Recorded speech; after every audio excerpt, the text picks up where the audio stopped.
দিনটা ছিল শিবরাত্রি আর দেওঘরে থাকি, বাবা মন্দির যাব না তা তো কখনো হবে না। তার জন্য দেখো তিনজনে মিলে রেডি হয়ে গেছি বাবার মন্দিরে যাওয়ার জন্য, সন্ধে আরতি দেখার জন্য। আর জানো তো এখানে আসা আমার 2 বছর হয়ে গেছে, কিন্তু 2 বছরের মধ্যে একবারও আমি বাবার মাথায় এই দিনে মানে শিবরাত্রির দিনে জল ঢালতে পারিনি।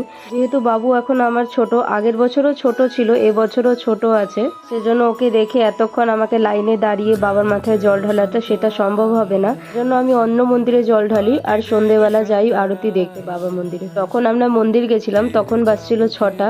আর দেখো 6টা মানে সন্ধেবেলাও কত ভিড়, ওভারব্রিজে পুরো ভিড় আছে, আর ওখানে তো আরো ভিড় ছিল বাবা মন্দিরে। আমরা স্কুটি পার্কিং করে তারপরে হেঁটে যাচ্ছি, কিছুটা তো হেঁটে যেতে হবে। আর দেখো এন্ট্রি গেটটা কি সুন্দর সাজিয়েছে বাবা মন্দিরে, ফুল দিয়ে লাইট দিয়ে পুরো মন্দিরটা ভালো মতন সাজিয়েছে। দেখো এটা হচ্ছে ভিআইপি লাইন, কতজন দাঁড়িয়ে আছে, বসে আছে, ওয়েট করছে দেখো বাবা মাথার জল ঢালার জন্য। আর নর্মাল লাইন তো আরো বেশি ভিড় ছিল। তারপরে আমরা ওই ভিড়েই চলে এসেছি বাবা মন্দিরের মানে রাউন্ডটাতে, যেটাতে পুরো ভিড় থাকে। দেখো সবাই আরতি করছে, ধূপকাঠি দেখাচ্ছে, এখন আরতির সময় হয়েছে। আমরা তো বাবার দর্শন করেছি, আর তোমরাও সাথে বাবার দর্শন করে দাও, কমেন্টসে বলে দাও হর হর মহাদেব।